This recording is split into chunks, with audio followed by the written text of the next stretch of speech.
کہ جنہوں نے ایک تو وہ مشترکہ تہذیب جس کے ڈاکٹر صاحب نے بات کی، دوسرا میں سمجھتا ہوں کہ یہ بذات خود یہ جو قربانی یا استقامت، یہ بذات خود ہر مذہب میں کسی نہ کسی حوالے سے کوئی نہ کوئی شخصیت ایسی ہے جو اس کا سمبل ہے، اور وہ ہر جگہ ہر مذہب میں اس کو سراہا جاتا ہے، اس کی پذیرائی کی جاتی ہے، بلکہ مذاہب میں پوجا جاتا ہے، اس کو بہت سے مذاہب میں پوجا جاتا ہے۔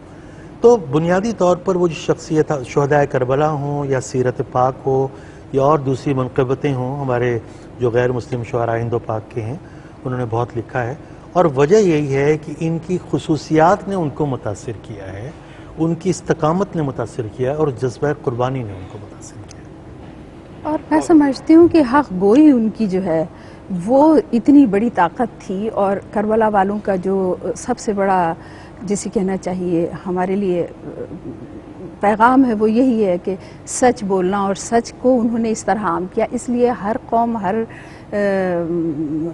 مسلک اور مذہب کے لوگوں نے اسے میں دل سے چھوٹی سی بات قبول یہ سب کیا، کہوں گی دل کہ سے قبول کیا۔ تمام مذاہب جو ہیں ان کی اخلاقی قدریں اگر ہم دیکھیں تو ان میں بہت ہی ایک اشتراک نظر آتا ہے۔ تو اسلام کو ہم دین فطرت کہتے ہیں، یعنی انسانیت کا مذہب جس میں تمام انسانوں کے لیے بھلائی ہے اور ایک محبت کا پیغام ہے۔ تو جو کربلا کا واقعہ ہے یہ ایک آفاقی واقعہ ہے، کیونکہ اس کے اندر ساری دنیا کے لیے پیغام ہے، اور حق اور باطل کی جب بھی بات ہوگی لوگ اس کی مثال دیں گے، جس طرح ہم سقراط کی مثال دیتے ہیں اس طرح سارے مذاہب کے ماننے والے وہ انسان جہاں بھی ہوگا وہ اس کی مثال ضرور دے گا۔ چلیے بہت خوب۔ دیکھیے ادب، تاریخ اور تہذیب کے حوالے سے ہم نے کوشش کی کہ آج کی اس محفل میں کربلا کے استارے کے حوالے سے، جناب امام کی قربانی کے حوالے سے اور عاشورہ محرم کے حوالے سے ہم ادبی یا ادیبوں کے نقطہ نظر سے اس موضوع کو دیکھیں۔ اس کا ٹائٹل بھی ہم نے جو سوچا تھا ہمارے ہیں حسین، تو جس شعر سے یہ عنوان جو ہے وہ لیا گیا اسی کو سنا کر ہم آج کی اس محفل کا اختتام کرتے ہیں۔ انسان کو بیدار تو ہو لینے دو، ہر قوم پکارے گی ہمارے ہے حسین۔ اسی پیغام کے ساتھ، ہمارے ہے حسین کے پیغام کے ساتھ ہم آج کی اس محفل کا اختتام کرتے ہیں۔ اپنے میزبان امجد اسلام امجد اور ہم ان ساتھیوں کو اجازت دیجیے۔ خدا حافظ۔ جان پیمبر زادہ حیدر، حجت داور شاہ کربلا، جان پیمبر